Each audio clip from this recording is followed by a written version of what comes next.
السلام علیکم ورحمۃ اللہ وبرکاتہ۔ الحمدللہ رب العالمین الرحمن الرحیم مالک یوم الدین ایاک نعبد و ایاک نستعین۔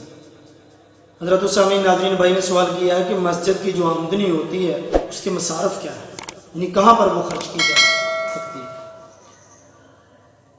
سب سے پہلے تو یہ دیکھیں کہ ایک ایسا زمانہ تھا کہ جب ساری کی ساری مساجد جو ہیں وہ محکمہ اوقاف کے ماتحت ہوا کرتی تھی۔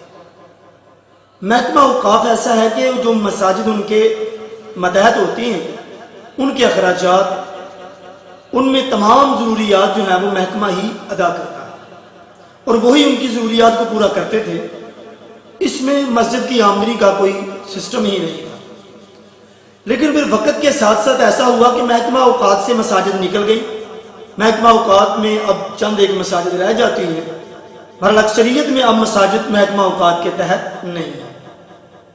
اب مساجد میں کیا سسٹم ہے کہ جو مسجد کی انتظامیہ ہوتی ہے انہوں نے مساجد کے نیچے تہہ خانہ بنا لیتے ہیں جس کے اندر مارکیٹ بن جاتی ہے، یا مساجد کی سائڈوں پہ گلیاں ہوتی ہیں یا مین پہ مساجد ہوتی ہیں ان کے آگے دکانیں بنا لیتے ہیں اور وہ دکانیں جو ہیں اس کا کرایہ وغیرہ لے کر مساجد کے انتظامات کو جو ہے وہ چلایا جاتا ہے۔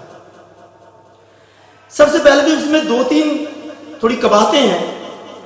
وہ یہ ہے کہ بسا اوقات ایسے کرایہ دار آ جاتے ہیں جو بالکل بھی مساجد کے حق میں بہتر نہیں ہوتے، ایسے دکاندار آ جاتے ہیں۔ ان میں سے مثال کے طور پر ایسے آتے ہیں کہ جو کرایہ بالکل بھی نہیں دیتے، تھوڑا سا کرایہ ہوتا ہے، یا پھر وہ کیا کرتے ہیں کہ کرایہ پہ دکان لیتے ہیں، آگے کسی اور کو کرایہ پہ دے کر اس سے پگڑی وغیرہ لے کر زیادہ تر پیسے لے کر جیب میں ڈالتے ہیں، بس ٹھیک ہے اپنی زندگی بسر کر رہے ہیں، ان سے وہ سسٹم چل رہا ہے۔ یا بسا اوقات ایسے ہوتے ہیں کہ دکاندار ایسے آ جاتے ہیں کہ مساجد کے نیچے مثال کے طور پر اگر کوئی تہہ خانہ ہے، انڈر گراؤنڈ اگر کوئی مارکیٹ بنی ہوئی ہے، پوری مارکیٹ ہے، وہ اپنی ایک تنظیم بنا لیتے ہیں اور وہ مساجد کی انتظامیہ کو پریشرائز کرتے ہیں، نہ دکانیں خالی کرتے ہیں نہ کرایہ اچھا دیتے ہیں، اس طرح سے ان کو جو ہے یرغمال بنا لیتے ہیں۔ یہ ساری کی ساری قباحتیں ہیں، ایسا نہیں ہونا چاہیے۔ اب رہی بات مسجد کی آمدنی ہے اس کے مصارف کی۔ مسجد کی جو آمدنی ہے، دکانوں سے جو کرایہ آتا ہے، وہ سارا کا سارا مساجد کے اوپر خرچ کیا جا سکتا ہے۔ اس کو تھوڑا ترتیب پہ آپ دیکھ لیں۔ سب سے پہلے تو یہ دیکھیں کہ مسجد کی ضروریات، سب سے اہم ضروریات کون سی ہیں، سب سے پہلے ان پر خرچ کریں۔ مثال کے طور پر وضو کے لیے وضو کا انتظامات کرنا، اسی لیے واش روم کا انتظام کرنا، چونکہ نمازی آتے ہیں، نمازیوں کو واش روم کی ضرورت ہوتی ہے، وضو کی ضرورت ہوتی ہے۔ یا مسجد کے آگے کوئی برآمدہ وغیرہ بنا لیتے ہیں تاکہ مسجد کے دروازے یا مسجد کا ہال وغیرہ مسجد کو نقصان نہ پہنچے بارش یا کسی پانی کی بنا پر، یعنی سیفٹی کر لیتے ہیں اس کی۔ تو یہ سب سے اہم ضرورت ہے۔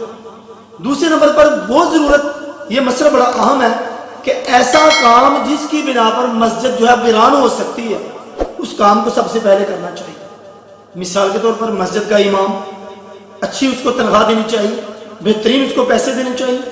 مسجد کا خطیب، اس کو اچھی تنخواہ دینی چاہیے۔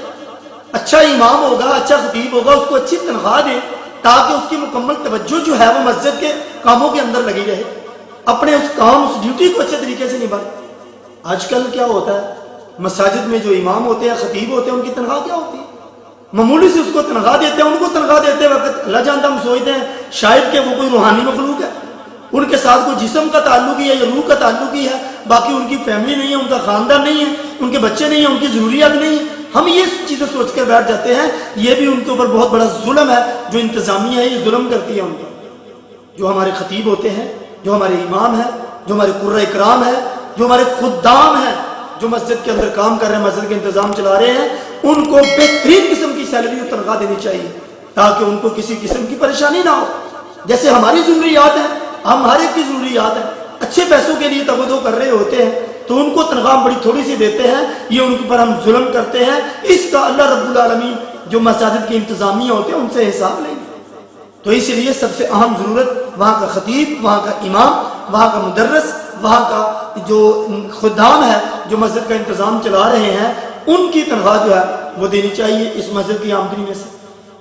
اسی طرح سے مسجد کی صفائی کرنے والے، مسجد کی دیکھ بھال کرنے والے، اور پھر اسی طرح سے مساجد کے بل، بجلی، گیس، پانی وغیرہ جو بھی ہیں وہ ادا کرنے چاہیے۔ پھر اسی طرح سے مساجد کی جو روغن وغیرہ کروانا، آسائش وغیرہ، زیب و زینت اس کی کرنا، اس کی خوبصورت بنوانے کے لیے آپ اس کی آمدنی جو ہے وہ لگا سکتے ہیں۔ لیکن یہاں پر ایک بات آپ مد نظر رکھیں، جو ترتیب پہ آپ کو چیزیں بتائی ہیں اسی ترتیب پہ ملحوظ خاطر رکھتے ہوئے اگر سسٹم کریں گے، مثال کے طور پر آمدنی جو ہے وہ تھوڑی ہے اور امام کے لیے تنخواہ نہیں بنتی اچھی، یا خطیب کے لیے اچھی تنخواہ نہیں بنتی، تو پہلے یہ تنخواہ کا انتظام کریں، پہلے بل بجلی گیس کا انتظام کریں، پھر مسجد کی آرائش، مسجد کی خوبصورتی کی طرف پھر توجہ دیں۔ اس لیے کہ یہ ایسے اہم رکن ہیں، یہ ایسے اہم لوگ ہیں، اگر یہ نہیں ہوں گے تو مساجد کے ویران ہونے کا خدشہ ہوتا ہے۔ تو اس طرح سے جو مساجد کی آمدنی ہوتی ہے، خواہ وہ دکانوں کے ذریعے سے یا لوگوں کے تعاون کے، ہمارے یہاں ماشاء اللہ الحمدللہ مسلمانوں میں الحمدللہ اللہ نے اتنا جذبہ دیا ہوا ہے، مساجد کے اندر بے تحاشا ہم تعاون کرتے ہیں، ہر کوئی کرتا ہے، کرنا بھی چاہیے۔ اللہ کے گھر ہیں، ان کی دیکھ بھال ہم کریں گے۔ تو اللہ کے نبی صلی اللہ علیہ وسلم نے فرمایا من بنا للہ مسجدا بنى اللہ لہ بیتا فی الجنہ، جس نے اللہ کا گھر بنایا، گھر بنانے میں تعاون کیا، اللہ تعالیٰ اس کے لیے جنت میں محل بناتے ہیں۔ تو یہ مسجد کو ہم ایک قائم دائم رکھنے کے لیے اس کے ساتھ ہم تعاون کرتے ہیں، یہ ایک بہترین ذریعہ ہے انسان کا اور انسان کی بخشش کا ذریعہ ہے۔ تو وہ آمدنی خواہ وہ ان کی دکانوں سے ہو کرائے کی مد میں یا مسجد کی آمدنی وغیرہ ہو، جو اہم ضروریات ہے پہلے ان پر خرچ کریں، اور باقی یہ صحیح ترتیب پہ ضروریات بتائی ہیں ان سب پر جو ہم خرچ کر سکتے ہیں، یہ سارے کے سارے مصارف ہیں، مساجد کی جو آمدنی ہے اس پر جو ہم خرچ کر سکتے ہیں، اس میں کوئی قباحت اور برائی نہیں ہے۔ اللہ تعالیٰ سے دعا، اللہ تعالیٰ ہم سب کو صحیح معنوں میں صحیح لگن اور محبت کے ساتھ اور ایمانداری کے ساتھ مساجد کے انتظامات کو چلانے کی اور اس کی آمدنی کے اندر گڑبڑ کرنے سے ہمیں بچنے کی توفیق عنایت فرمائے۔ واللہ اعلم بالصواب وما توفیقی الا باللہ، والسلام۔